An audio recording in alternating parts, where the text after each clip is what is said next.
So here's my solution to the challenge, and the challenge was to create this web page right here. And the way I did that was I went into WebStorm and started a HTML page, and that gave me my basic HTML page. And then I started playing around with Emmet, and I got this shortcut right here.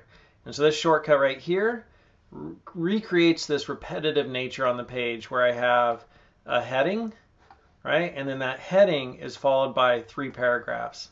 So another heading, and then that heading is followed by 3 paragraphs. So a lot of redundancy. And then I have a lot of just sort of lorem ipsum boilerplate text in the middle of my paragraphs.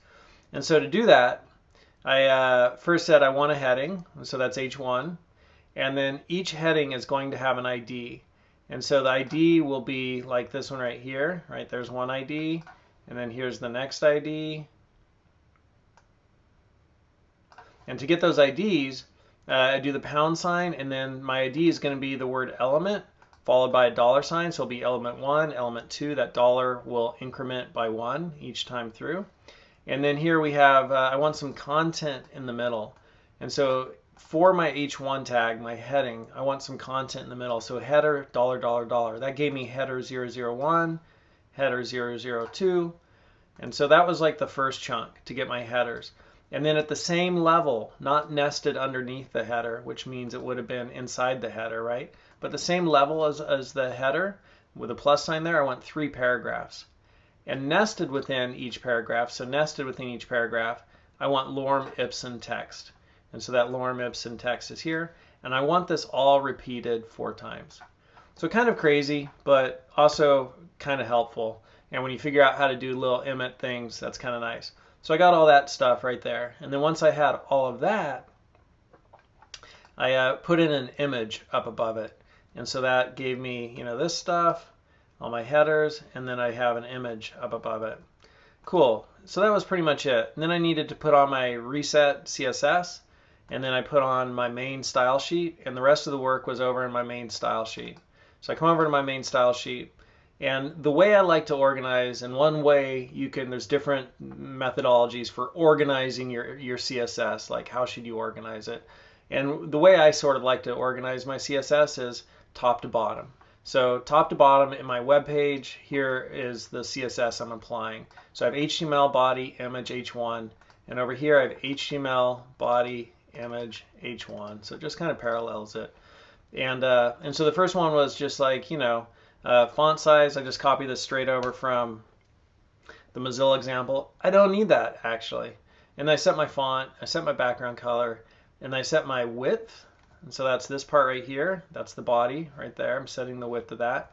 And I set my margin 0 auto, which centers it. So that puts it in the center of the page. And remember, this is top and bottom. And then automatically on the left and right, make the widths equal. And then I set my background color. So that's that turquoise. And then padding. And so the padding is like right here and right here. So if I took that away, we just saw that, right? That padding drops away, but if I have it back in, the padding is back there. And then I put that border around the edge. So very much just like Mozilla. And then for my image, again, I made it display block. So that's in the center. If we took that away, right, it goes over to the left because images have a more inline default style. So we want to act like a block level element, right, where it's one thing, and we could kind of take it and then center it. So we're centering it here. So I centered it, and then I put a border radius on it. I could put a border radius on of 100%. Let's see what that looks like. It's probably going to be exactly the same thing, And then I added border 20 pix ridge gold. So to learn about this stuff, you could again just do like, what different options are in there. So you have to sort of know, and you can learn this from the documentation or just by watching these videos, a border needs a width. So add a width, and then control. And there's different choices in here. You might try double, and then just for colors, control. What other colors are in there? Maybe that one, and then I could see what that looks like. That's kind of not good for people who are colorblind. Red and green. I like the other one better, so I'm just going to Command Z back. But you can play around with that and see, like, what do you get? That's better. And then we have the H1, font size, margin top. So I added a little margin to the top of my H1. I don't know if I need that. Let's take that out and hit refresh. I do, because notice that got right underneath the paragraph, so I'm going to add that back in. That's better. And then paragraph, font size, and margin top again. And then I have all the IDs for my element, so I changed the color of each of these, and there's 4 of them. And so for each of them, right, I just applied a different color. So that was it. That was my solution.